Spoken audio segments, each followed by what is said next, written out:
নিজেদেরকে ধৈর্য না হারিয়ে ফেলে সবাই একটু সহনশীল হয় এবং আমরা পাহাড়ি বাঙালিরা দীর্ঘদিন ধরে যে গন্ডাছড়ার একটা সুনাম, গন্ডাছড়া শুধু গন্ডাছড়া নয়, গন্ডাছড়া ত্রিপুরার একটা ঐতিহ্য। এখানে এই ডম্বুল লেককে কেন্দ্র করে ত্রিপুরা সরকারের বিশাল বড় একটা লক্ষ্য যে এখানে টুরিস্টরা আসুক। এটা যদি আমরা যেভাবে অপপ্রচারও হচ্ছে কিছুটা, যেটা ঘটেছে সেটা তো ঘটেছে, এছাড়াও যেভাবে কিছু পলিটিক্যাল ভাবে সেটাকে রাজনৈতিক রং দেওয়া হচ্ছে, এতে করে আমাদেরই লোকসান হবে। আমাদের এখানে মানুষ যেভাবে আসছিল, শুরু হয়েছে এখানে ট্যুরিজমে, সেটারও ব্যাঘাত ঘটবে। আমরা একটাই আপিল করবো গন্ডাছড়া মানুষের কাছে, আমরা সবাই যেন সংযত হই, আমরা পুনরায় আবার নতুন করে যেন আমরা শুরু করতে পারি। আমাদের যারা দোকান বা যারা নষ্ট হয়েছে সেগুলো আমাদের সরকারের সাহায্য নিয়ে সেগুলো যেন আমরা খুলতে পারি, এবং যারা যারা আতঙ্কিত রয়েছে তারা যেন আতঙ্ক থেকে বেরিয়ে আসে। এখানে প্রশাসনের উচ্চতর আধিকারিকরা, আপনারা জানেন আইজি একজন এখানে 3 দিন ধরে রয়েছেন, নিজে এখানে থাকছেন, আমাদের এসপি এখানে থাকছেন, তো জেলা শাসক, এডিএম সবাই এখানে আছেন, সবাই ওনাদের সঙ্গে আছেন, এখানকার এমডিসি, এখানকার বিধায়িকা সবাই রয়েছে। আমরা চাই তারা যেন আবার একটা সুন্দর পরিবেশে তারা বসবাস শুরু করতে পারে। Thank you.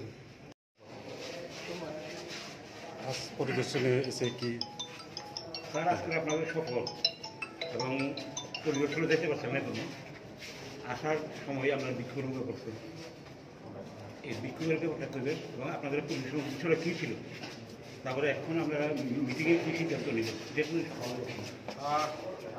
দেখুন, মিডিয়ার বন্ধু যারা আছেন আপনাদের তো বলতে কোনো দ্বিধা নেই, এটা বিক্ষোভ ঠিক নয়, এটা মানুষের এই আজ 3 দিন ধরে যেভাবে রাস্তায় মানুষ আছে তাদের এটা খুব বহিঃপ্রকাশ। তাদের মাননীয় মুখ্যমন্ত্রী আমাদেরকে পাঠিয়েছেন 4 জনকে, মাননীয় ডেপুটি ত্রিপুরা রয়েছেন, আমাদের এখানকার এই বাসিন্দা প্রাক্তন সাংসদ সুবলদা আছেন, বিধায়ক রামপদদা আছেন।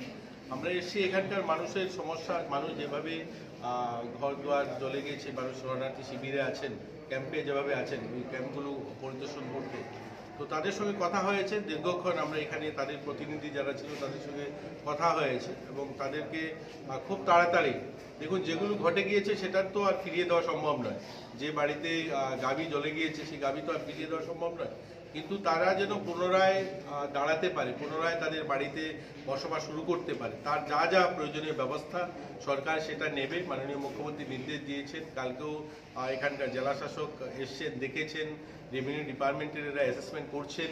তাদের যে আর্থিক সাহায্য সেটা আমরা বলেছি 2 দিনের মধ্যে যেন তাদেরকে কমসে কম 25% পয়সা যেন তাদেরকে দিয়ে দেওয়া হয়, এবং বাকিটা যেন খুব তাড়াতাড়ি শীঘ্রই 2-4 দিনের মধ্যে পেতে পারে, সেই ব্যবস্থা করা, এবং তাদেরকে সুরক্ষার ব্যবস্থা করা, বাজারটা যেন খোলা যায়। এখানকার বিধায়িকা যিনি আছেন ওনার সঙ্গে কথা হয়েছে, নন্দিতাদির সঙ্গে কথা হয়েছে, তো সবাই মিলে সবাই প্রয়াস, এখানে পাহাড়ি বাঙালি আমরা সবাই যেভাবে দীর্ঘদিন ধরে আমরা আছি সেভাবে যেন পুনরায় আমরা বসবাস করতে পারি, পুনরায় বাজারটা শুরু হতে পারি, তার জন্য যা যা ব্যবস্থা করার সেই ব্যবস্থা নেওয়ার জন্যই আজকে মিটিংয়ে আলোচনা হয়েছে। স্যার, আপনারা কি পরিদর্শনে বেরোবেন? দেখুন, পরিদর্শন আসার সময় কিছু করেছি আমরা, অ্যাকচুয়ালি আমাদের ইচ্ছা ছিল আর একটু যাবো, কিন্তু মানুষ দীর্ঘ সময় 2-3 দিন হয়েছে এই ঘটনা, তার জন্য সবাই খুব ক্ষিপ্ত এবং তারা অসহায় অবস্থার মধ্যে আছে, তারই বহিঃপ্রকাশ ছিল, তার জন্য পুরোটা হয়তো দেখতে পাইনি। কিন্তু তাদের প্রতিনিধি সবাই এখানে এসেছিল, তাদের কথা শুনেছি আমরা, প্রত্যেকের কথা শুনেছি ইন্ডিভিজুয়ালি আমরা, এবং সেগুলো সমাধান করার, সেগুলোকে কী করে ঠিকঠাকভাবে তারা আবার পুনরায় তাদের দোকানপাট খুলতে পারে তার ব্যবস্থা নেওয়ার জন্য মুখ্যমন্ত্রীর সঙ্গে আলোচনা হয়েছে, এখানকার জেলা শাসকের সঙ্গে আলোচনা হয়েছে, ওনারাও আশ্বস্ত দিয়েছেন খুব শীঘ্রই সেগুলো পুনরায় শুরু হয়ে যাবে। এই বর্তমান পরিস্থিতি